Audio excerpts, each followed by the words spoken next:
Assalamualaikum warahmatullahi wabarakatuh. Waalaikumsalam warahmatullahi wabarakatuh. Bismillahirrahmanirrahim. Al-Fatihah biniyatil qubul wal usul wal jabati kulil mas'ul wa naili kulil ma'mul wa ila hadrati sayyidina Muhammadin Rasul sallallahu alaihi wasallam wa ila ruha jami'atai wa ikhwani wa ikhwani wa duriyati wa ala sa'iri atba'i millati min ahli sunnatihi wa jama'atih wa ila ruha jami'il ulama'il amilin wa lawliya'is salimin wa jami'il mu'allifil kutub khususan mu'allifil kutub allati ta'allamnaha wa 'allamnaha wa nahrusu khususan mu'allif hadzal kitab Imam Tahir bin Saleh wa jami' masyayikhina wa ustadina wa muallimina wa jami' ahli kubur fi hadhihi baldah madadana bimadadihim wa a'ada alaina min barakatihim wa amtir alaina wa itaqarabatihim wa nafahatihim wa fuyubatihim bid dunya wal akhirah syai'ulillah lahumul fatihah. أعوذ بالله من الشيطان الرجيم بسم الله الرحمن الرحيم الحمد لله رب العالمين الرحمن الرحيم مالك يوم الدين إياك نعبد وإياك نستعين اهدنا الصراط المستقيم صراط الذين أنعمت عليهم غير المغضوب عليهم ولا الضالين. Bismillahirrahmanirrahim. Bismillahirrahmanirrahim. Nawaitu ta'alluma wa ta'lima wa tadhakkura wa tadhkira wan nafa'a wal intifa'a wal ifadata wal istifadata wal hassa ala tamassuki bi kitabillahi wa sunnati rasulihi wa du'a ilal huda wad dalalata alal khairi ibtigha'a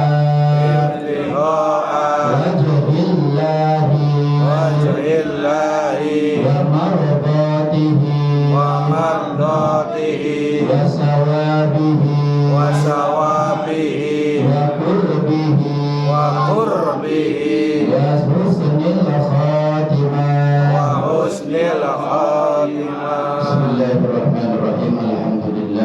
Alhamdulillahi hasbi wa kafa wa salatan wa salaman ala habibihil mustafa wa ala alihi wa sahbihi wa man iktafa. Subhanaka la ilma lana illa ma 'allamtana innaka antal alimul hakim. Rabbana yassir wa'in ya karim waftah bil haqqi wa anta fattahul alim. Amma ba'du. Hadratan mukarramin wal muhtaramin, para alim, para kiai, para sesepuh, para tokoh masyarakat, wabil khusus yang sama-sama kita hormati Ketua DKM Musholla As-Saniah beserta jajaran kepengurusan. Mudah-mudahan beliau senantiasa diberikan panjang umur, sehat walafiat, rezekinya melimpah barakah, diberikan kekuatan zahir batin untuk selalu meramaikan, memakmurkan mushola yang kita cintai. Amin amin ya rabbal alamin. Tak lupa Bapak Ibu jamaah sekalian yang hadir, yang semoga kita semua dirahmati dan diberkahi oleh Allah Subhanahu wa taala. Amin ya rabbal alamin. Alhamdulillah, puji dan syukur marilah sama-sama kita panjatkan kehadirat Allah Subhanahu wa taala atas izin Allah, atas pertolongan dan kekuatan dari Allah pula. Alhamdulillah, pada kesempatan malam hari ini kita semua masih dipertemukan kembali di majelis yang mulia ini dalam rangka bertolak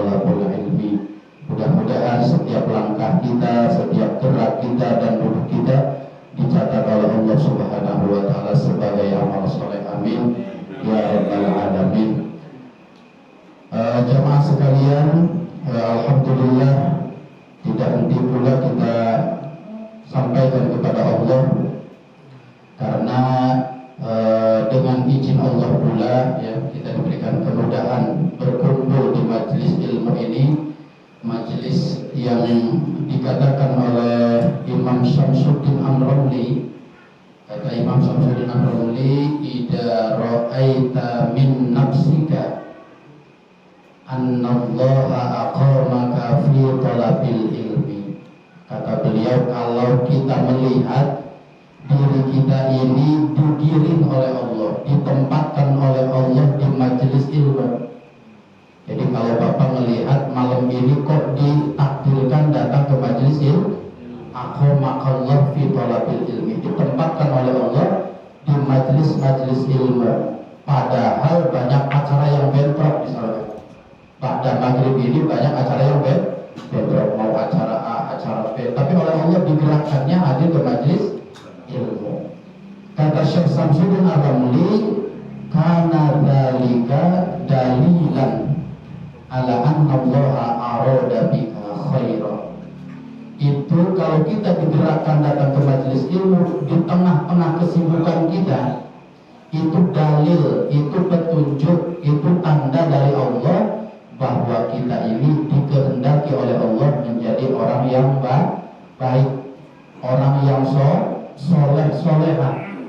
Jadi tanda yang Allah berikan kepada orang yang ahlul ibadah, ahli taat itu, oleh Allah sesibuk apapun dia masih sempat datang ke majelis ilmu. Sesibuk apapun, apalagi senganggur apa, sibuk aja masih pikirannya ingin hadir ke majelis ilmu. Aradakallahu bika khairan. Jadi selalu ingat majelis ilmu.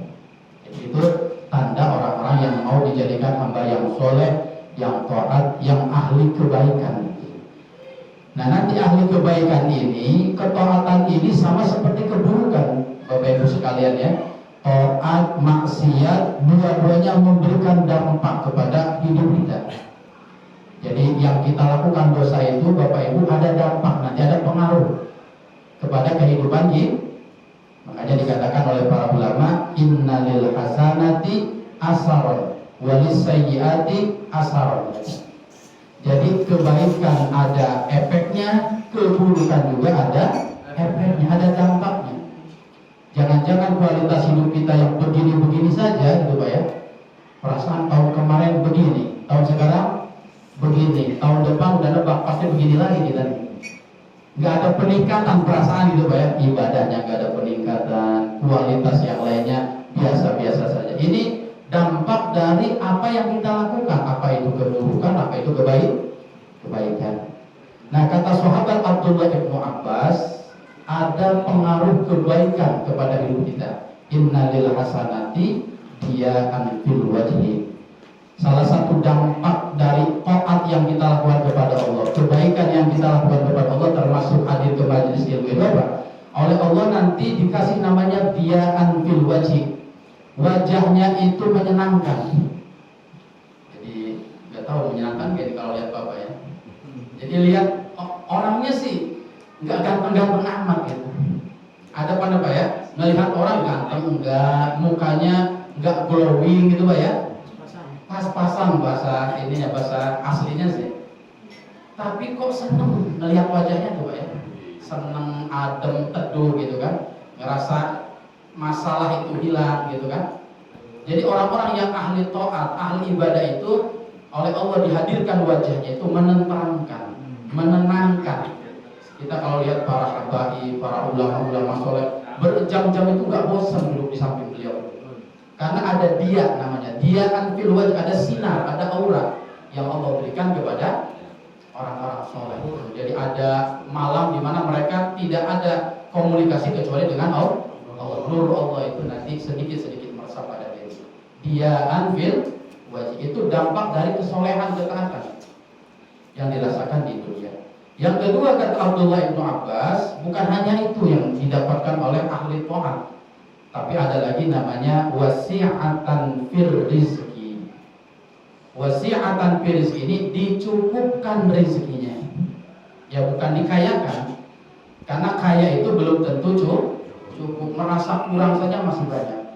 Tapi ada orang yang rezekinya misalkan UMR kasarnya itu Pak ya. Tapi alhamdulillah yang mondok cukup, di rumah cukup, hutang bisa bayar, misalkan begitu Pak. Jadi wasi'atan fil rizqi, orang-orang yang ada ketaatan dalam hidupnya itu dicukupkan rezekinya. Tiba-tiba mau akad nikah, anaknya bukan bapaknya Pak ya. Anaknya mau nikah gitu ya, ada rezeki. Walaupun jalannya dari maaf hutang misalkan, tapi Allah dimudahkan. Rizki itu didatang wasi'atan. Jadi banyak kejutan-kejutan rizki. Kalau kita bahasa orang ngaji di majelis taklim namanya min haitsu la yahtasib. Itu rizkinya orang taat Pak. Rizkinya ahli taat itu min haitsu la yahtasib. Lagi merenung tiba-tiba ada SMS banking Pak ya. Ada 15 juta SMS banking lagi. Jadi min haitsu la yahtasib, enggak terpikirkan. Yang enggak terpikirkan itu datang. Apalagi yang sudah dipikirkan gitu Pak. Yang enggak terpikirkan saja ahli taat ini didatangkan oleh Allah. Wasi'atan fil rizqi. Yang ketiga, ada lagi kata sahabat Abdullah bin Abbas, dampak dari ketaatan yang kita lakukan berhari-hari, bertahun-tahun, apalagi istiqomah, nanti diberikan oleh Allah namanya waquwatan fil badani. Badannya tidak mudah sakit gitu kan, kuat badannya. Bahkan sampai sepuh pun penyakitnya cuma pilek, ya penyakit orang di bawah UMR lah gitu ya. Jadi batuk, korengan gitulah, kodoknya gitu Pak ya. Enggak berat-berat loh Pak. Sakitnya tuh sakit inilah, sakit enggak terlalu berat, ya bisa dilalui. Jadi badannya ini lebih banyak sehat. Gitu ya. Ada ulama namanya Imam Tabari Pak ya. Imam Tabari itu tafsirnya terkenal, tafsir At-Tabari, tafsir Al-Qur'an. Itu Imam Tabari itu umurnya 102, ketika 102, panjang sekali umurnya. Itu masih bolak-balik dari pesantren ke pesantren ngajar. Belum pakai Avanza, belum ada Pak. Masih jalan kaki, badannya sehat gitu ya. Ngajar sehari semalam tuh ngajar. Masih sempat-sempatnya ngarang kitab. Usianya sudah 102 tahun, berarti pikirannya masih kuat, masih cerdas, badannya masih stamina-nya masih bagus. Umur 102 tahun. Kita umur berapa itu? Udah ngos-ngosan kalau jalan bolak-balik. Karena warung cuma 5 meter aja pakai motor kita makan. 10 meter pakai motor, jadi badan kurang gerak. Jadi darah nggak lancar gitu ya. Nah Imam At-Tabari 102 aktivitasnya masih padat, seperti orang usia 60-50 tahun. Ditanya oleh muridnya, apa rahasianya Imam At-Tabari di usianya yang sudah lanjut itu masih beraktivitas seperti orang yang masih muda? Kata beliau, karena hari-hari saya sejak muda selalu banyak diisi ketaatan. Jadi badannya nggak mau diajak maksiat. Jadi oleh Allah ya dijaga. Badannya kalau maksiat itu masih ada Pak ya, karena manusia kan. Jadi lebih banyak melakukan ketaatan. Jadi oleh Allah, karena kita menjaga ketaatan, oleh Allah badan saya dijaga. Tapi Bapak jangan buru-buru suudon gitu Pak ya. Ada tetangga padahal ahli tahajud, pada usia 40 tahun udah kena segala-gala gitu Pak. Wah bukan ahli taat nih guys. Itu jangan begitu. Jadi memang ada yang keluar dari kaidah. Ya, ada yang keluar. Orangnya ahli taat tapi rezekinya macet terus ya ada Pak. Gitu. Jadi jangan, karena dia rezekinya bukan di taat nanti, bukan di harta nanti. Rezekinya dari di kesehatan, di keluarganya, di ilmunya begitu cepat menerima ilmu gitu. Jadi rezeki itu tidak melulu diartikan dengan hal. Jadi usianya itu 120 tahun, 102 tahun aktivitas masih ini karena pengaruh ketaatan. Gitu ya. Tapi kalau badan ini sejak muda sudah diajak maksiat, bahkan sampai hari ini belum kapok-kapok gitu Pak ya. Organ tunggal masih nyawer gitu Pak, ada Pak. Jadi masih begitu aja, gak ada perubahan. Ya nanti ada saat apa? Ada saat mungkin badannya sih Pak, mungkin badannya tidak apa? Tidak sakit, tapi oleh Allah disulitkan ketaatan. Karena balasan yang paling berat dari dosa itu bukan sakit, bukan rezekinya macet, bukan sebenarnya. Kata para ulama, dampak dosa itu yang paling dikhawatirkan apa? Setelah melakukan dosa, dia mudah lagi melakukan dosa. Mudah melakukan dosa setelah melakukan dosa. Paham nggak pakai itu? Mudah melakukan dosa setelah kita melakukan. Jadi inna uqubatas sayyi'at, kata ulama, sayyi'atu ba'daha. Jadi siksaan yang paling berat balasan yang paling ngeri bagi orang yang pelaku dosa itu apa? Setelah ngelakuin dosa tuh gampang lagi ngelakuin dosa. Sekali korupsi nggak tobat, korupsi lagi berarti apa tuh? Pengaruh dosanya numpuk sampai meninggalnya nggak sempat tobat. Itu sebenarnya yang paling dikhawatirkan. Kalau cuma sakit, orang kalau habis melakukan kesalahan dikasih ujian sakit, ada banyak orang yang sadar, akhirnya tidak mengulangi lagi kesalahan. Tapi kalau orang itu ketika melakukan dosa, rezekinya lancar-lancar saja, badannya sehat-sehat saja, ya tidak ada kesadaran untuk taubat. Tapi kalau oleh Allah, makanya kata ulama, balasan yang paling berat bagi pelaku dosa itu apa? Dia ringan melakukan dosa setelah melakukan dosa. Inna uqubatas sayyi'at sayyi'atu ba'daha. Sama seperti orang yang soleh juga begitu, ya. Balasannya orang soleh yang paling enak itu bukan pahala. Setelah melakukan kesolehan, dia lanjut kesolehan. Dia ringan lagi melakukan kesolehan. Malam ini tahajud 12 rakaat, besoknya 12 rakaat, besok. Jadi tiap malam nggak tinggal, itu balasan dari ketaatannya kepada Allah Subhanahu. Jadi keburukan kalau terus-menerus buruk, itulah sebenarnya ujian yang paling berat. Kebaikan ketika terus-menerus dilakukan, berarti itu balasan dari kebaikan. Wa inna jaza al hasanati hasanatu ba'daha. Balasan terbaik dari kebaikan itu apa? Setelah melakukan kebaikan, diberikan kemudahan melakukan kebaikan selanjutnya. Jadi kita bisa tiap malam Senin kita hadir ke majelis ilmu sampai nanti wafat kita, yaitu sebenarnya balasan dari kebaikan, dari amal soleh. Nah, mudah-mudahan hadirnya kita di majelis ilmu ini menambah wawasan ilmu, kemudian juga sedikit-sedikit bisa diamalkan gitu ya. Jangan semakin banyak ilmunya malah semakin malas ngamalnya. Karena ada Pak, orang tambah ilmunya malah ditinggalkan amal-amalnya. Ada orang dulu sebelum ngaji ke majelis taklim, dia nggak tahu kalau kumur-kumur itu ketika wudhu, tidak tahu itu sunnah itu wajib. Pokoknya dikerjakan aja, kumur-kumur dikerjakan. Kemudian istinsyak itu masukin air di dalam hidung dikerjakan. Kemudian membasuh semua dikerjakan. Setelah ngaji, kata ustadznya kalau kumur-kumur itu sunnah katanya ya. Setelah itu hidung masukin air ke hidung sunnah. Tadinya bertahun-tahun melakukan karena tahu udah sunnah, gimana? Besoknya malah kadang gak sunnah. Ada itu yang begitu Pak. Jadi sudah tahu malah yang sudah dilakukan ditinggalkan gitu. Nah ini jangan sampai kita itu semakin banyak ilmunya, sudah banyak alasan-alasan, akhirnya ini ditinggalin lah karena ini kan ada pendapat ini, pendapat itu ya. Ini sebenarnya sunnah. Sebelum sholat duhur ya, kita biasanya sholat qobliyah setelah ngaji qobliyah itu sunnah dikerjakan, boleh tidak boleh, malah besoknya kadang gak sunnah gitu kan, gak dikerjain lagi. Nah ini ada banyak orang yang karakternya seperti itu, semakin tahu justru semakin meremehkan amalan-amalan, apalagi amalan sunnah. Nah, gitu ya. Jemaah sekalian, baik kita akan melanjutkan penjelasan kitab Jawahirul Kalamiyah halaman 39 kalau kita tentang masih siratul Nabi alaihi salatu wassalam. Salah satu akidah Ahlussunnah wal Jamaah, kita kemarin sudah menjelaskan meyakini wajib dalam hati kita bahwa Rasulullah Shallallahu Alaihi Wasallam ini adalah pribadi yang kasih syukur li tafakkurihi fi asraril malakut. Rasulullah ini pribadi yang banyak tafakkur. Hidupnya itu tidak melulu bergaul dengan manusia. Ada saat-saat beliau juga menyempatkan diri untuk bertafakkur, merenung ya, merenungkan sesuatu, menghayati sesuatu. Nah itu salah satu akhlaknya Rasulullah adalah tafakkur. Selanjutnya salah satu akhlaknya Rasulullah Shallallahu Alaihi Wasallam yang harus diyakini oleh kita sebagai Ahlussunnah wal Jamaah.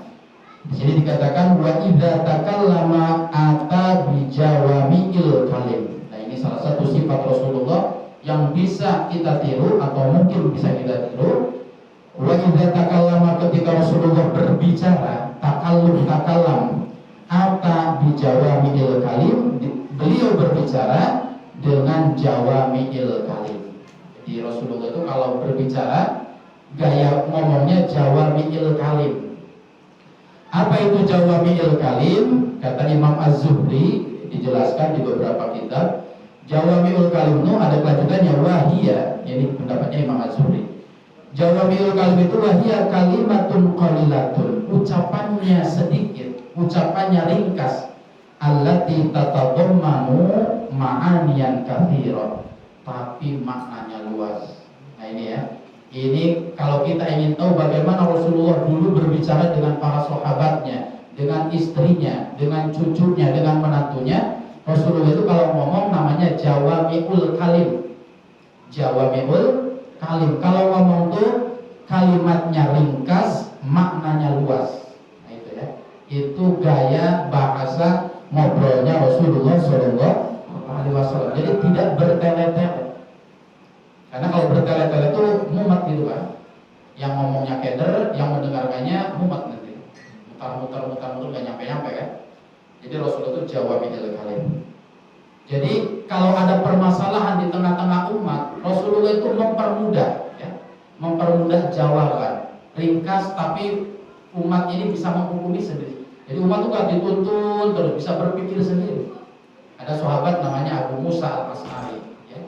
Abu Musa Al-Asy'ari ini ketika diutus oleh Rasulullah ke Yaman, banyak kejanggalan-kejanggalan di tengah perjalanan yang beliau nggak tahu hukumnya. Ada melihat orang Yaman itu memeras anggur kemudian difermentasi, melihat madu difermentasi, melihat gandum difermentasi. Jadi ada banyak makanan-makanan buah-buahan difermentasi. Ini hukumnya apa? Ya, anggur yang difermentasi. Tahu difermentasi apa?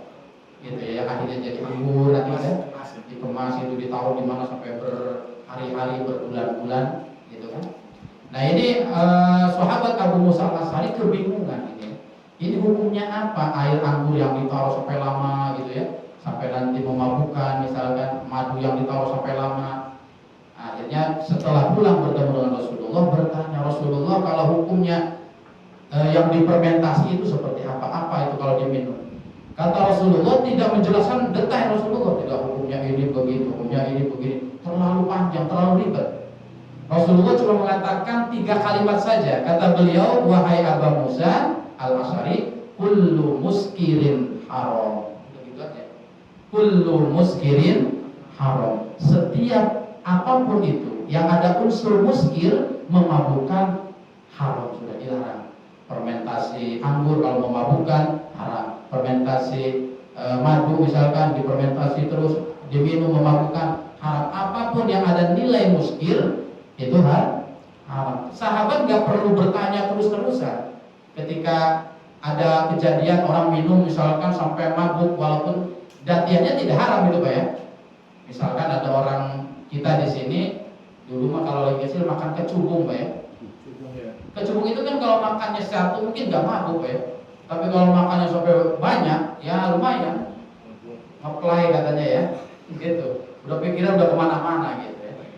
Jadi kecubung itu kalau memang dikonsumsinya ala kadarnya tidak berdampak muskil, tidak ada nilai mabuknya. Tapi kalau dikonsumsi berlebihan sampai kelayangan gitu Pak ya, yaitu nanti haram, bergeser hukumnya menjadi haram. Anak-anak zaman sekarang ya, saking gak punya duit tapi pengen geleng-geleng gitu Pak, minum Paramek. Paramek kalau satu sih mungkin belum oleng gitu Pak ya. Tapi kalau 15, 12 langsung diminum, ya olehnya muntah Pak ya. Jadi nanti hukum Parameknya awalnya sih ya tidak apa-apa kan, awal karena fungsinya mungkin untuk menghilangkan. Tapi kalau dikonsumsi berlebihan sampai akalnya hilang, mabok, ya, kemudian komen wah sudah dampaknya gitu ya, maka itu hukumnya haram. Jadi kalimatnya cuma kullu muskirin haram. Setiap yang memabukkan adalah haram. Maka dari kalimat itu akan bisa menghukumi berbagai kasus nih Pak ya. Bukan hanya kasus dulu ketika zaman Nabi Muhammad, kasus yang sekarang muncul pun selama itu ada nilai muskir maka haram. Kalau arak kan memang datiannya sudah memabukkan Pak ya. Minuman keras gitu Pak. Karena memang dia diminum berapa pun pasti mabuk gitu kan. Ada minuman-minuman yang halal tapi ketika dikonsumsi berlebihan, ya kayak Bapak minum Coca-Cola sampai 500 botol gimana? Ya udah yang udah ya. Nah itu jadi yang tadinya mubah boleh itu jadi bergeser. Nah itu contoh bahwa Rasulullah itu kalau berbicara tidak bertele-tele, singkat, padat, jelas. Ya. Singkat, padat, jelas. Ketika Rasulullah ditanya oleh para sahabat, kita ini sesama muslim itu harus bagaimana? Bergaul dengan orang yang seagama itu bagaimana? Rasulullah tidak bertele-tele, kalau ketemu harus begini, kalau mau terus panjang. Walaupun ada beberapa hadis yang menjelaskan detail ya. Tapi saat itu dijawab oleh Rasulullah 3 kalimat saja. Al-muslim akhul muslim. Apa itu Pak? Al-muslim akhul muslim. Orang Islam itu bersaudara dengan muslim ya. Dengan 3 kata itu jawabul kalim, singkat Pak ya. Tapi dari kalimat itu para sahabat bisa mencerna. Oh berarti kalau kita ini saudara, berarti nggak boleh saling menzalimi, tidak boleh saling melukai, tidak boleh saling menipu kan? Karena kita saudara nggak pantas masa sama saudara berantem gitu kan? Masa sama saudara saling tipu menipu, masa sama saudara kita saling sikut-sikutan gitu kan? Padahal kalimatnya cuma apa? Al muslim akhul muslim. Nah ini kalimat namanya jawamiul kalim. Kalimatnya singkat tapi maknanya bisa kemana-mana gitu Pak. Paham nggak Pak kira-kira? Jawamiul kalim itu. Jadi banyak Rasulullah itu kalimat-kalimatnya singkat ya, tidak bertele-tele tapi bisa menghukumi kasus-kasus apapun. Boleh tidak kita ini misal sama tetangga, milik tetangga dicuri misalkan. Ya tidak boleh, masa sama saudara, milik saudara dicuri. Bisa nggak kalau ada kita bikin kata-kata yang menyakiti hati tetangga? Yang nggak boleh, kenapa? Masa saudara saling menyakiti. Nah itu jadi dengan sendirinya masyarakat itu cerdas, umat itu cerdas, jadi tidak melulu dibimbing gitu. Jadi pikirannya bisa menghukumi kasus-kasus yang memang oleh Rasulullah diberikan kewenangan untuk menghukumi, yaitu jawamiul kalim. Ada lagi misalkan sahabat ya, sahabat sudah sepuh punya anak perempuan. Jadi kalau punya anak perempuan katanya beda Pak ya, sama punya anak laki-laki. Kalau punya anak laki-laki 30 tahun belum nikah, ya tenang-tenang saja Pak ya. Tapi kalau anak perempuan udah 30 tahun katanya, saya juga masih kecil gitu ya. Katanya udah yang gelisah itu bukan anaknya aja.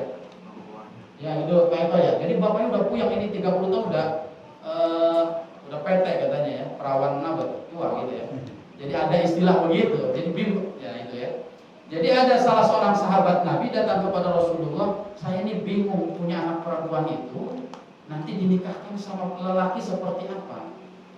Kalau menantu ideal kalau zaman sekarang Pak ya, nanti kalau nyari mantu tuh kayak gimana gitu? Datang kepada Rasulullah, cari menantu yang ideal yang gimana? Yang ke rumah yang tajir atau yang tajirnya tajir melintir gitu, tajir banget. Apa ya? Rasulullah ketika ditanya itu cuma memberikan 2 kriteria saja, enggak bertele-tele. Harus rajin tahajud misalkan, harus rajin sedekah, yang sholat jamaah tidak Rasulullah. Kata Rasulullah, idza ja'akum man tardawna dinahu wa khuluquhu fankihu. Rasul gitu aja. Kalau ada datang kepada anakmu seorang laki-laki yang baik agamanya, baik akhlaknya, buruan dinikahkan sama orang. Fankihu, segera nikahkan anak perempuanmu dengan lelaki yang datang yang 2 kata itu, tardawna dinahu wa khuluquhu, agamanya bagus ya, kemudian akhlaknya juga bagus. Karena ada orang agamanya bagus tapi akhlaknya juga tidak bagus Pak ya, yang dua-duanya ini lengkap. Nah itu Rasulullah tidak bertele-tele, pokoknya agamanya bagus, akhlak bagus, segera nikahkan. Itu ya. Wa illa taf'alu, kalau ada laki-laki soleh lah gampang Pak ya. Ada lelaki soleh datang kepadamu kata Rasulullah, melamar anak perempuan lalu ditolak mentah-mentah karena nggak bawa Avanza misalkan Pak ya, gawanya Astrea Grand. Gimana Pak Bapak ini? Padahal dulu Bapak lagi ngelamar istrinya itu Astrea Grand, tapi kalau menantu datang langsung nggak terima gitu kan? Pengennya lebih dari kita. Ya kata Rasulullah, illa taf'aluhu takunu fitnatun fil ardi wa fasad. Kalau ada lelaki soleh melamar anak perempuanmu, kamu tolak, dipastikan kata Rasulullah akan ada kehancuran dalam rumah. Fasadun ya. Fasadur, kerusakan, fitnah, ada fitnah. Nah, ada ulama namanya Al-Mubarakfuri, ahli hadis. Kata beliau maksud hadis ini apa? Kalau ada seorang ayah menikahkan anak perempuannya dengan perempuan, dengan laki-laki, maaf yang hanya dilihat materinya saja, boleh melihat materi tapi kesolehan itu nomor satu ya. Karakter lah, kalau bahasa soleh terlalu tinggi mungkin Pak ya. Karakternya bagus lah, dia baik, dia sopan gitu Pak ya. Kalau nyari yang benar-benar soleh juga agak sulit juga Pak ya. Udah 30 soalnya anak kita Pak, gitu ya. Jadi ya yang penting sopan, ungguh gitu ketika Pak, bisa ungguh sama orang tua, bisa hormat, sama yang kecil sayang, itu aja sudah cukup ya. Makanya kata Imam Ali bin Abi Thalib, perempuan soleh itu seperti apa? Kita kan ada selalu diingatkan oleh guru kita, kalau cari istri, ini untuk yang belum nikah ya Pak ya, Bapak nggak usah terlalu fokus ini ya, karena Bapak sudah punya takdirnya di rumah itu, kecuali yang punya minat, nggak apa-apa ya. Ini khusus yang belum gitu kan, yang minat sih boleh tapi harus dipertimbangkan gitu ya. Resiko buruknya apa? Jangan sampai kabur semua Pak ya. Yang itu nggak kena, yang di rumah kabur gitu kan. Ya udah gelandangan nanti ya. Nah ini dia gelandangan jatuhnya. Nah, ada kita mendengar hadis fadfar bidati dinin taribat yadak. Jadi menikahlah dengan perempuan yang boleh yang cantik silakan, yang kaya silakan, yang nasabnya bagus ya. Tapi perhatikan yang punya agama, yang soleh agamanya, yang punya agama kuat. Kata Imam Ali, yang agamanya kuat perempuan itu bukan yang pesantren 30 tahun kan, yang jadi dai, mubalighah, yang pintar bukan. Perempuan soleh yang dikehendaki oleh Rasulullah dalam hadis itu adalah imra'atun datu qana'atin, perempuan yang punya sifat qana'ah. Itu perempuan soleh. Jadi bukan yang hafal ratusan kitab kan. Oh alumni Al-Azhar Kairo, oh, pasti solehan di perempuan, enggak tentu kan. Oh alumni Jombang, alumni Lirboyo misalkan ya. Ya, tapi kalau punya ilmu pasti beda gitu ya. Tapi yang digarisbawahi oleh Imam Ali, soleh itu bukan banyaknya ilmu perempuan. Karena kalau banyak ilmu juga repot kan perempuan juga ya. Dikendalikannya iya kan Pak ya. Di rumah dengan Bapak tuh ilmunya mungkin bagusan Bapak, repot nggak Pak? Yang ilmunya di bawah Bapak aja repotnya luar biasa. Kebayang kalau istrinya profesor doktor. Ya Bapak didalilin terus Pak. Jadi ya itulah yang terbaik yang sekarang dinikahi Bapak itu yang paling bagus sudah. Jangan ngarep-ngarep yang di luar sana. Gitu ya. Jadi kata Imam Ali, perempuan yang qanaah, yang menerima kita apa adanya. Qanaah itu kan menerima, yang puas dengan apapun yang ada pada diri kita. Bapak rezekinya sebulan 10 juta ya terima. Bapak wataknya ada sesuatu yang tidak dirubah ya terima, gitu baik. Jadi perempuan ketika punya penerimaan yang luar biasa kepada suaminya, tentunya kekurangannya itulah perempuan yang solid.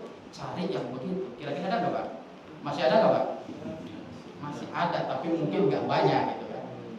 Kalau sekarang kan maaf ya, kalau kita orang tua pun juga kalau ada yang datang tuh bertanya apa? Ke laki-laki, kerjanya apa ya? Kerjanya apa ya? Tapi memang nggak jelek juga, karena kita juga anak kira-kira sejahtera kan. Nah, jadi intinya jawabnya kalimnya Rasulullah ketika ditanya itu hanya mensyaratkan dua saja. Yang penting agamanya bagus, akhlaknya bagus. Sudah masalah rezeki apa sudah tanggungannya Allah gitu ya. Apalagi nikahnya lillahi ta'ala, nanti Allah yang mencukupi.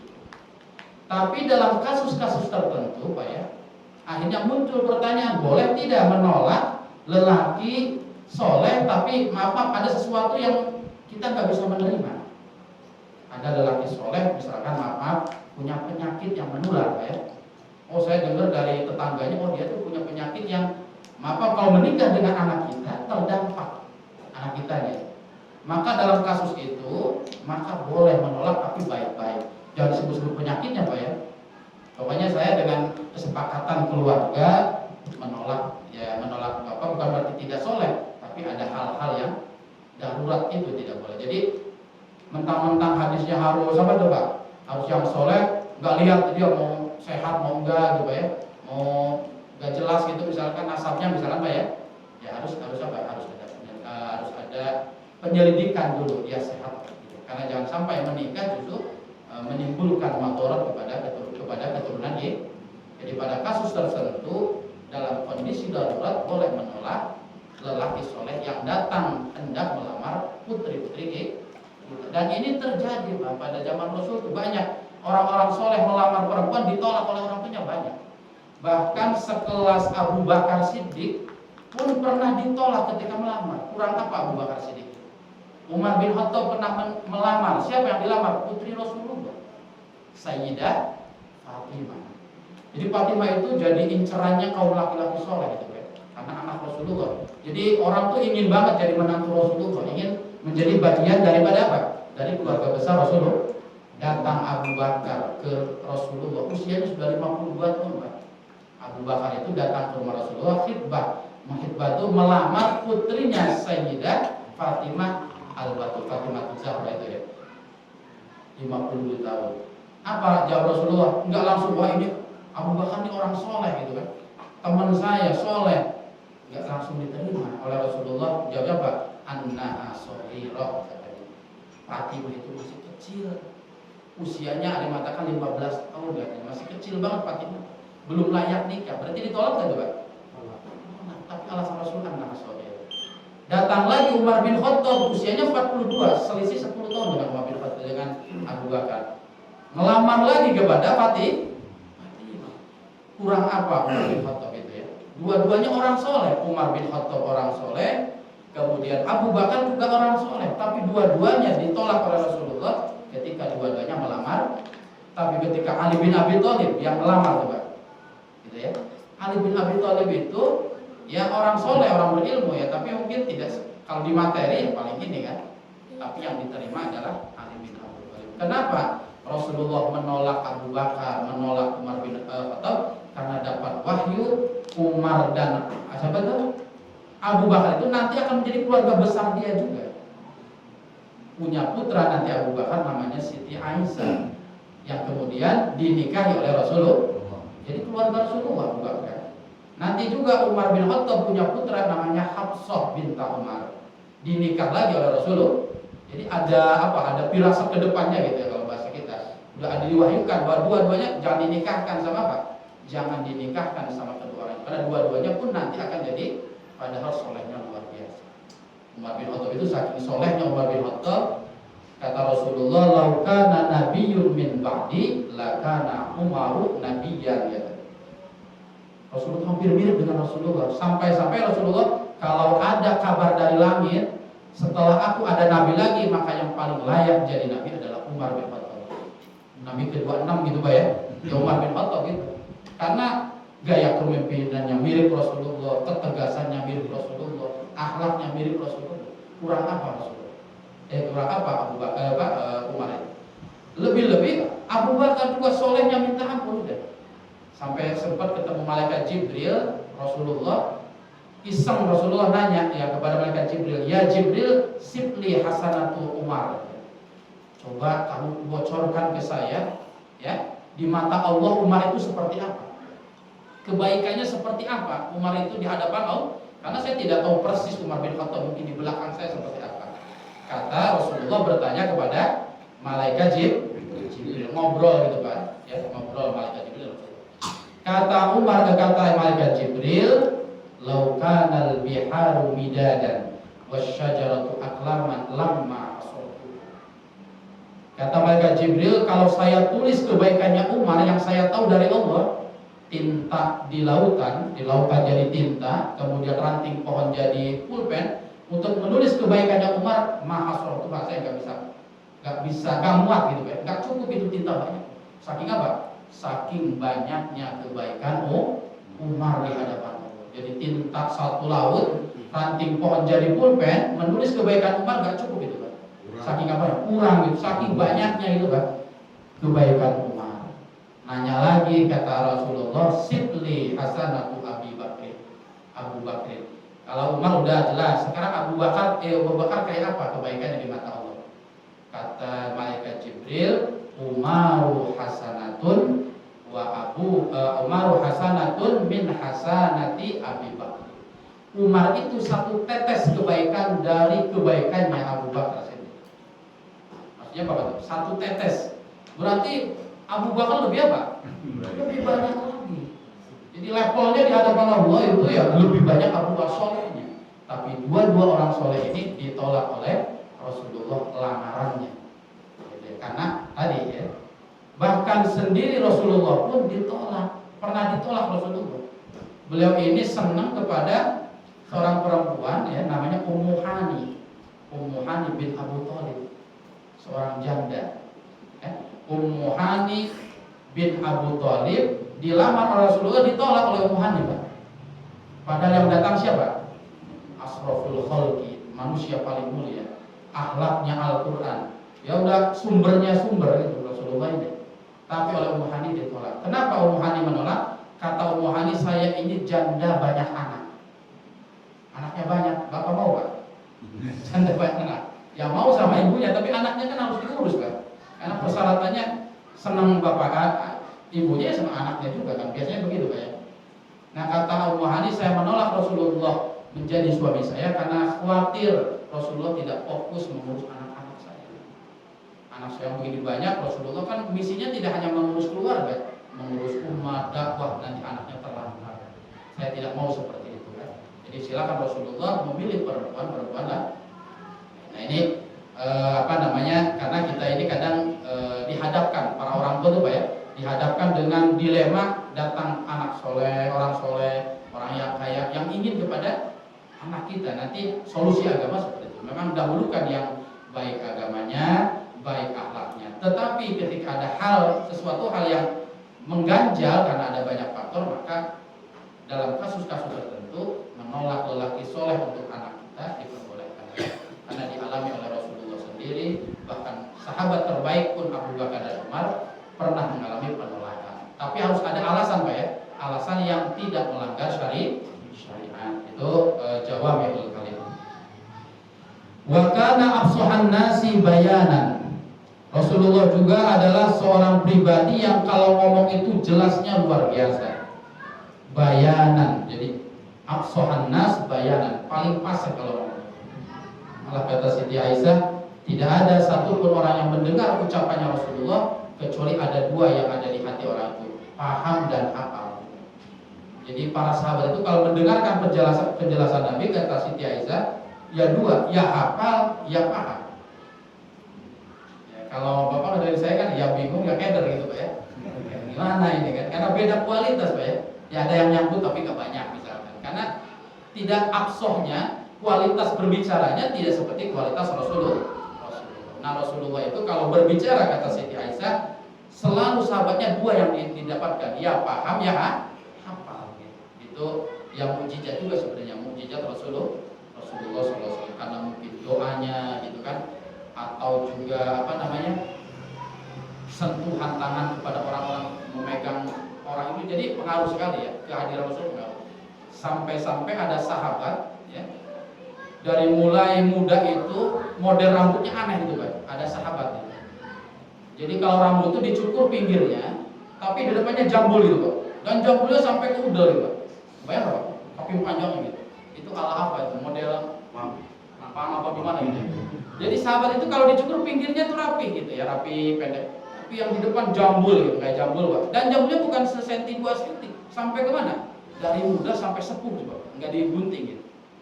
Nah, akhirnya kata orang-orang di sekitarnya, kenapa? Ini model ala apa gitu kan? Anak pang goreng apa pang kasepna gitu ya. Jadi apa tuh? Ditanya. Kenapa kata orang ini ya, saya tidak menggunting rambut saya yang depan ini sementara yang belakang? Karena ketika saya belum menikah, rambut saya ini pernah dipegang oleh Rasulullah. Pernah dipegang Rasulullah. Saya nggak mau yang dipegang ini saya gunting. Untuk nanti saksi di alam kubur bahwa saya ini pernah dipegang Rasulullah. Nah, jadi ada sahabat-sahabat yang kecintanya kepada Rasulullah. Jadi nanti dia menjadi dalil kepada Allah, masa ia tega menyiksa diri saya yang di badan saya pernah disentuh oleh kekasihmu gitu. Pernah disentuh oleh kekasih. Makanya termasuk Abu Hurairah juga sama ya. Abu Hurairah itu ada 3 hal yang dianggap oleh beliau musibah besar dalam hidup. Kata Abu Hurairah pembantu Rasulullah di antaranya, khatimnya Rasulullah. Apa yang pertama? Wafatun Nabi. Tidak ada penderitaan yang paling besar dalam hidup saya kecuali wafatnya Rasulullah. Dan itu bukan hanya Abu Hurairah ya, pasti seluruh sahabat pasti menderita sedihnya luar biasa ketika wafat Rasulullah.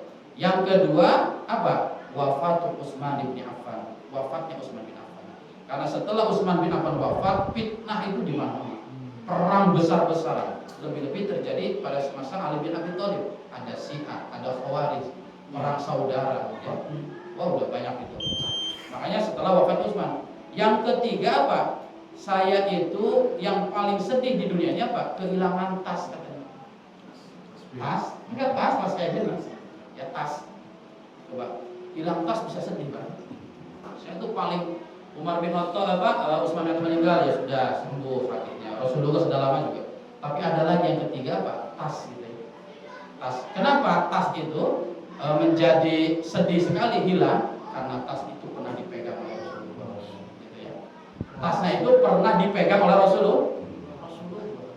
Jadi sesuatu yang berkaitan dengan Rasulullah itu para sahabat benar-benar menjaga, gitu ya. Benar-benar menjaga. Jadi kembali lagi bahwa para sahabat ketika mendengarkan penjelasan Nabi, ya beliau ini selalu paham ya dan hafal, itu termasuk mukjizat juga. Kemudian wayam jahu ba'dal ahyan, salah satu karakter Rasulullah juga di waktu tertentu ba'dal ahyan yang zahu, Rasulullah juga berkelakar, bercanda ya. Jadi Rasulullah itu dalam suatu waktu ya, dalam sebuah kesempatan juga umumnya manusia basyariah ada saat-saat bercanda. Jadi jangan ada bayang Rasulullah selalu serius, ngurus umat terus gitu ya. Gak pernah bikin orang ketawa. Jadi wayam zahu ba'dal ahyan, Rasulullah juga berkelakar, bergurau, bercanda ba'dal ahyan, tapi di sewaktu-waktu di kesempatan sebuah kesempatan. Jadi dengan istrinya di rumah dia bercanda, dengan cucunya bercanda, dengan sahabat yang di jalan, di masjid semua juga bercanda. Ada saat-saat memang harus diistirahatkan pikiran dan hati itu ya. Jadi tidak dibebani yang berat-berat. Rasulullah setelah pulang dari masjid gitu kan, sholat berjamaah, pulang ke rumah, istrinya Saudah binti Zam'ah sudah sepuh Pak, sudah nenek-nenek lah kalau sekarang, Saudah binti Zam'ah. Sedang bikin adonan dari tepung. Tepungnya belum jadi makanan, tapi masih bikin adonan di pegang-pegang. Rasulullah mendekati Saudah binti Zam'ah, diambil tepungnya, kemudian dipeletin di jidat gitu Pak. Kebayang Pak? Jadi diambil tepungnya, kemudian dipeletin di mana? Di jidatnya istrinya Saudah binti. Itu bercanda pasti harus gitu Pak. Rasulullah sudah sepuh Pak umurnya, hampir mendekati meninggal dunia, tapi masih sempat-sempatnya bercanda dengan istrinya. Tepung ditempelin di jidat istrinya gitu Pak ya. Dan keduanya tertawa-tawa. Karena Rasulullah ngajak bercanda gitu. Bapak kalau begitu sama istrinya gimana Pak? Lagi bikin mau gorengan bakwan gitu ya, diambil tepungnya dipeletin di jidat. Ya jelas ya gitu ya. Ngomel-ngomel ngapain sih katanya? Gitu. Padahal mau ngamalin ilmu Rasulullah gitu. Tapi karena istrinya nggak ikut ngaji jadi berantem jadi kan. Tapi kalau istrinya ikut ngaji sama bapak diajak atau jelaskan, ya minimal pura-pura ketawa gitu Pak ya. Walaupun nggak ketawa. Tapi Saudah binti Zam'ah yang usianya sudah sepuh sekali, Rasulullah pun menjelang wafatnya masih bercanda seperti itu, seperti pengantin baru gitu. Jadi bercanda Rasul. Jadi jangan dibayangkan Rasulullah itu seorang yang serius, yang neken misalkan enggak. Jadi malah kata sahabat dalam hadis Tirmidzi itu dikatakan ma'ra'aitu ahadan ya aksara tabassuman min Rasulillah. Tidak ada orang yang hidup dengan kami yang paling banyak senyum tertawa illa Rasulullah, kecuali Rasulullah. Paling banyak ketawa tapi nanti ada itu ya Pak ya. Bukan ketawa kayak kesurupan kokohan namanya itu. Tabassum itu ketawa tapi mesem gitu ya. Paling banyak mesem. Nah ini kalau nggak dilatih itu susah Pak ya. Ada orang cetakannya memang serem dari kecil itu, susah main tapi itu ya. Tapi Rasulullah itu aksara tabassum, paling banyak senyum itu pada masa Rasulullah tidak ada kecuali Rasulullah Shallallahu Alaihi Wasallam. Ya kita pun sama Pak ya. Jadi jangan pikiran ini dibebani yang berat-berat terus ya. Ada saat harus rehat gitu Pak. Sesekali ngopi di Tambur ya, di Gedung Juang. Saya nggak pernah ketemu sama jamaah di sini. Kayaknya soleh-soleh banget gitu ya. Jadi ada saat nggak apa-apa gitu kan, hanya kata Rasulullah rawihul qulub. Rawihul qulub itu apa? Hiburlah hatimu sekali-kali, sesekali ke Ancol, sesekali ke Sesekali Pak, kalau tiap hari juga takor Pak ya. Rawihul qulub fa innal quluba idza ta'abat qallat. Jadi sesekali hiburlah hati kita, hiburlah pikiran kita, jangan dibebani materi-materi majelis taklim terus misalkan Pak ya. Ya sesekali main kemana, yang tapi ya ke pantai, tapi ke mall, gitu. Tapi yang aman itu loh Pak ya. Kalau pantai kan takut gak aman Pak ya. Mancing, apa aja yang halal yang boleh-boleh sih kan? Sesekali gitu ya. Nah itu. Jadi karena apa? Karena hati ini perlu diistirahatkan gitu. Rawihul qulub. Kata Ali bin Abi Thalib, innal uqula idza ta'ibat kallat wa idza kallat amiyat. Ukul itu akal itu kalau dibebani yang serius-serius terus Pak. Dari pagi berpikir, gak ada waktu bercanda sama anak, gak ada waktu bercanda dengan istri, dengan cucu. Iya, gitu ya. Ya apa kata beliau, ta'abat kallat, nanti fungsi akal itu akan berkurang. Cepat kendor. Pikun itu dari situ nih. Ida ta'abat kallat. Wa ida kallat amiyat. Kalau sudah kurang berfungsi, diterusin, udah berpikirnya udah kurang, masih berpikir terus, ya amiyat nanti. Malah total tidak berfungsi. Nanti maka kita ketemu dengan orang-orang yang di usia tuanya tilang, tilong, ya. Tahu tilang-tilong Pak? Kayak nggak punya gitu. Nah, pelangap-pelong kalau bahasa Pak yang pelangap-pelong. Itu karena terlalu apa tuh ya? Terlalu dibebani banyak hal gitu ya. Jadi ada saat-saat kita ini ya respon kepada sesuatu santai gitu Pak. Sesekali gitu santai. Jangan terlalu banyak serius. Rasulullah saja Pak ditegur Pak. Ketika Rasulullah dakwah ada orang yang tidak beriman, pikiran Rasulullah Pak. Gitu ya. Saya berdakwah kenceng begini, ada orang yang gak terima saya. Kurang apa saya dakwah? Menjelaskan jelas, akhlak saya bagus gitu kan. Jadi ditegur oleh Allah ya. La'allaka bakhitun nafsaka illam yakunu mu'minin. Ada dalam Al-Qur'an. Rasulullah ketika menyesal gitu ya, kenapa dakwahnya ditolak? Kata Allah, jangan terlalu memikirkan itu. Jangan sampai kau membinasakan diri sampai stres misalkan ya, pikiran badan sakit, jangan. Kamu itu hanya menyampaikan saja. Wa ma'alaika illal balagh, kata Allah. Kamu itu tugasnya menyampaikan, dia iman tidak iman itu urusan Allah. Gitu ya. Jangan dipikirkan, saya kalau mikirin jamaah ya yang macam-macam ini ya stres saya Pak. Ngaji terus, ya begini terus misalkan ya. Tapi ya tugas saya kan menyampaikan. Allah nanti yang mengatur, oh ini dapat hidayah ilmunya di Quran misalkan, dibaca Quran, tapi disedekah dulu misalkan. Ada orang yang ketika hari Islam itu diberikan taufiknya dia bisa bersedekah tapi tahajud belum gitu Pak ya. Jadi saya nggak muluk-muluk harus jadi ahli tahajud semua, nggak begitu Pak. Mungkin ada orang yang ibadahnya itu taufik dari Allahnya, kemudahannya membantu orang sakit. Kalau ada acara-acara dia tanggap gitu ya. Puasa macam-macam gitu. Nah itu oleh Rasulullah pun apa? Rasulullah pun ditegur oleh Allah ketika terlalu bersedih ketika apa? Dakwahnya ditolak oleh. Gampangnya tuh responlah santai saja begitu ya. Jadi kalau jamaah macam-macam itu ya memang wajar gitu ya. Jadi Rasulullah pun sampai disuruh untuk santai saja, jangan sampai terbebani akhirnya apa? Mengganggu fisiknya, mengganggu pikirannya. Malah kalau udah sakit nggak bisa dakwah gitu kan. Nah itu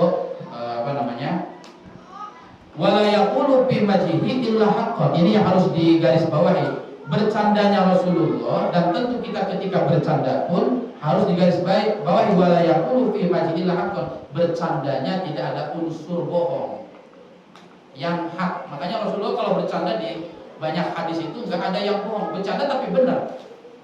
Saya sering ceritakan dulu kalau Rasulullah manggil Anas bin Malik, Anas bin Malik itu jarang dipanggil Rasulullah, wahai Anas ke sini, tidak. Tapi ya dzal udunain, wahai yang punya dua telinga ke sini.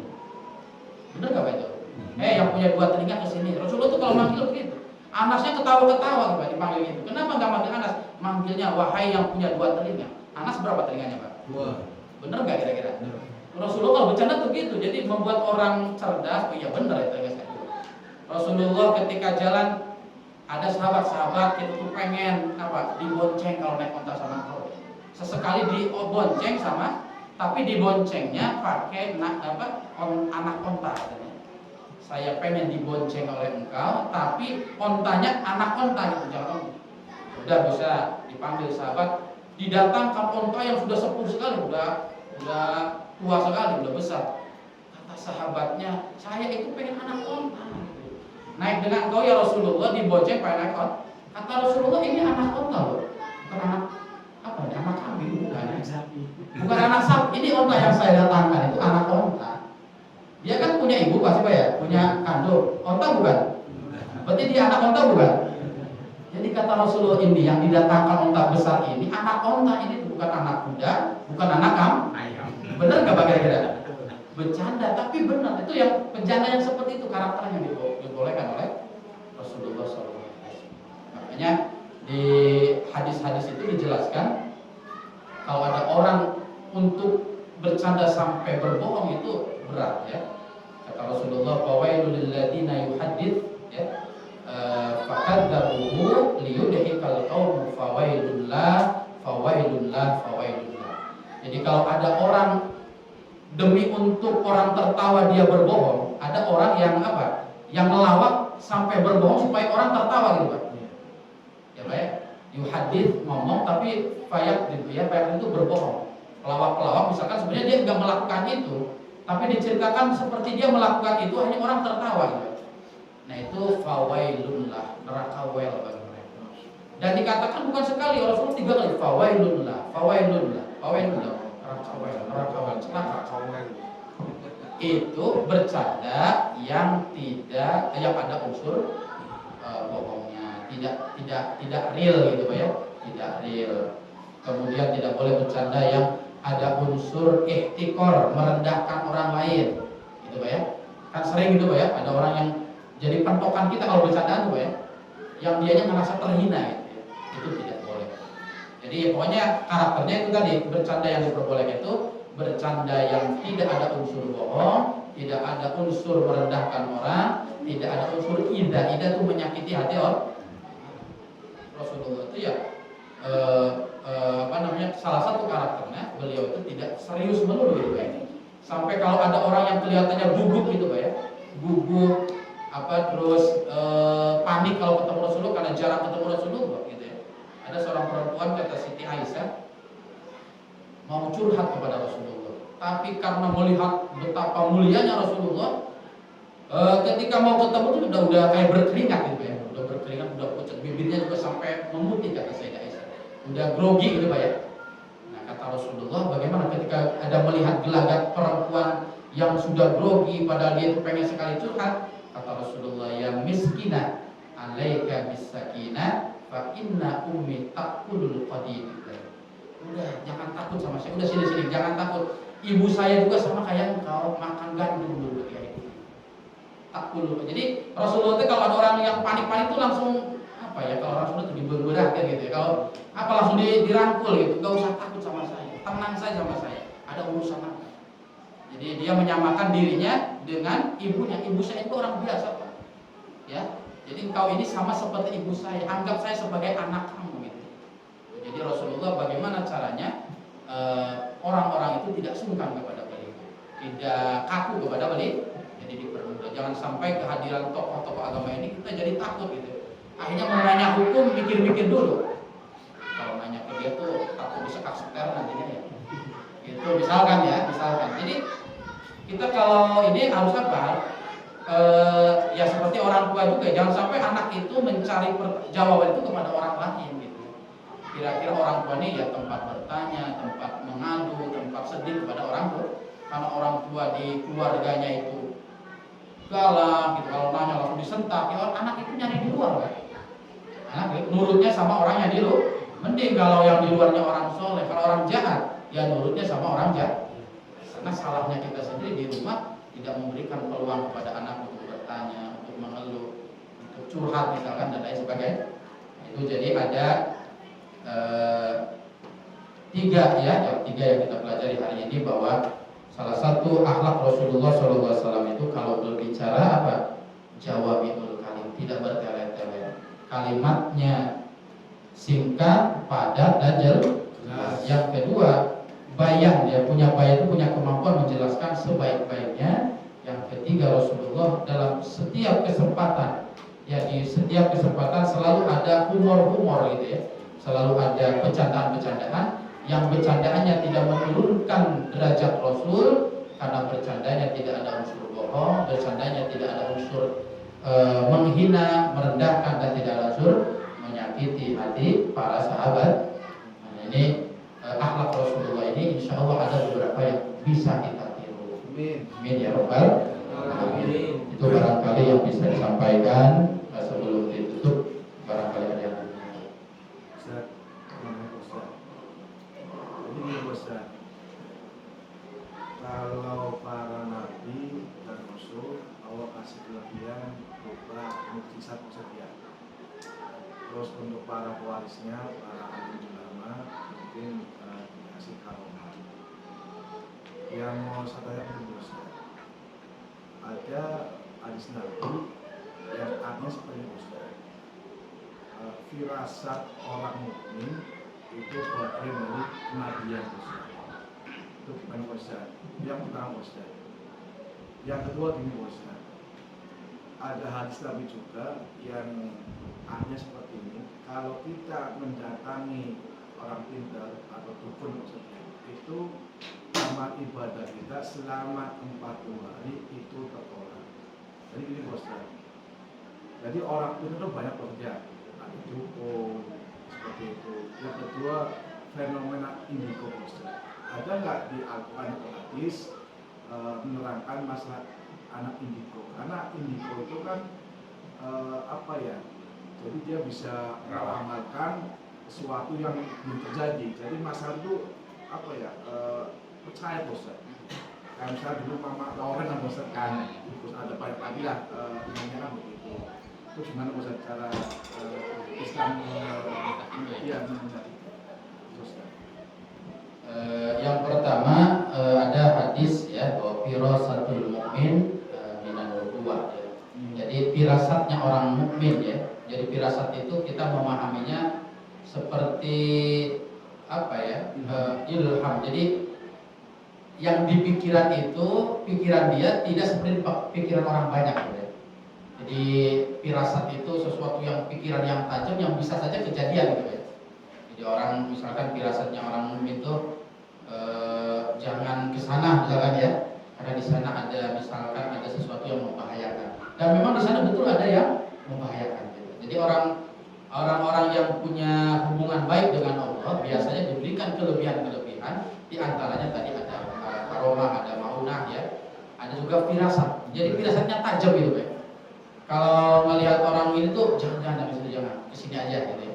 Jadi semacam ada bisikan-bisikan dari Tuhan ilahiyah yang bisikan-bisikan itu nanti bisa menahan orang untuk jatuh kepada yang buruk atau mendorong orang melakukan kebaikan. Nah, dikatakan Rasulullah bahwa firasatnya para orang iman ini atau mukmin ini adalah bagian dari kebahagiaan. Kenapa disebut kebahagiaan? Karena Nabi itu pasti punya lebih dari itu. Jadi para Nabi itu melebihi dari firasat, mukjizat itu. Jadi karena firasat dan mukjizat ini sesuatu yang luar biasa yang tidak sembarang orang dimiliki gitu. Jadi ada kemiripan nanti ya, walaupun mirip tapi tidak sama Pak ya. Kalau mukjizat kan spesial untuk para nabi, artinya apa? Cuma-cuma diberikan oleh Allah gitu. Minta nggak minta, Rasul itu pasti diberi mukjizat. Tapi kalau firasat itu dari apa tuh?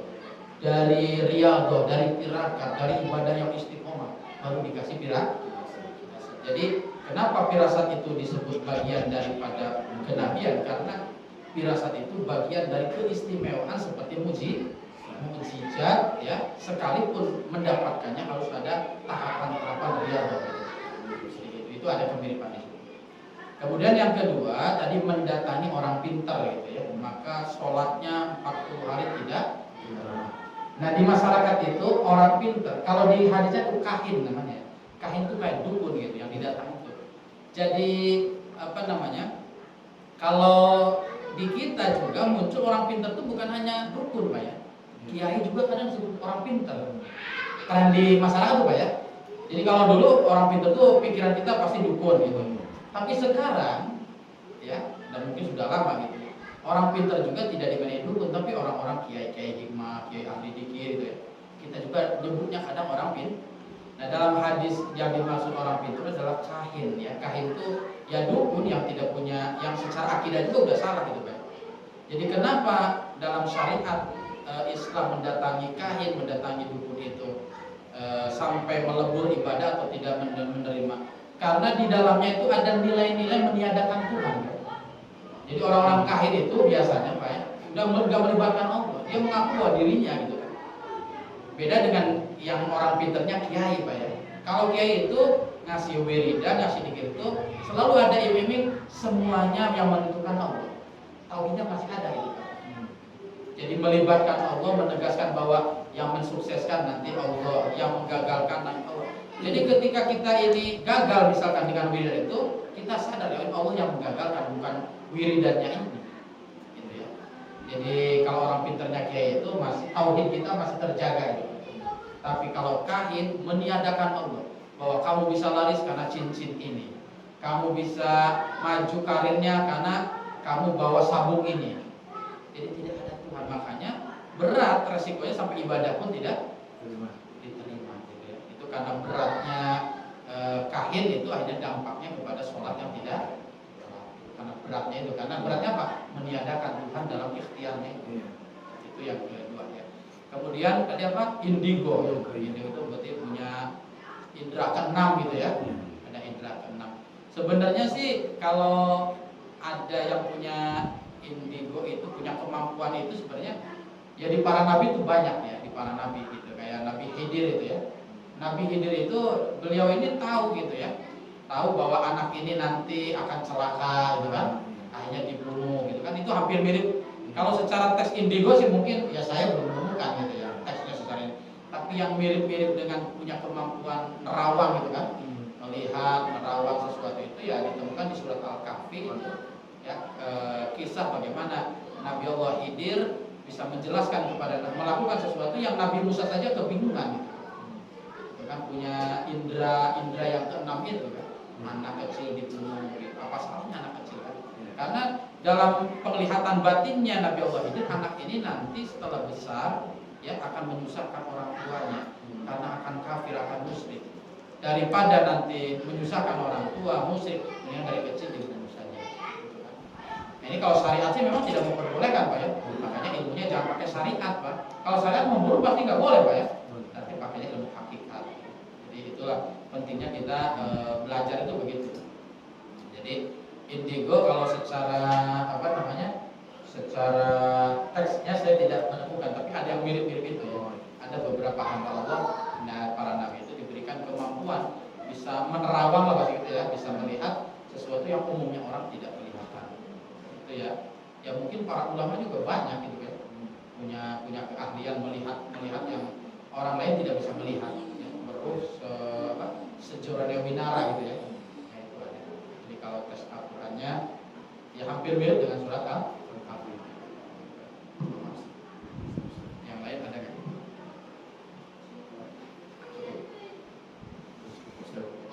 Wallahu a'lam bishawab. Al-Fatihah. Bismillahirrahmanirrahim. Alhamdulillahirabbil alamin. Arrahmanirrahim. Maliki yaumiddin. Iyyaka na'budu wa iyyaka nasta'in. Shiratal ladzina an'amta 'alaihim ghairil maghdubi 'alaihim waladdallin.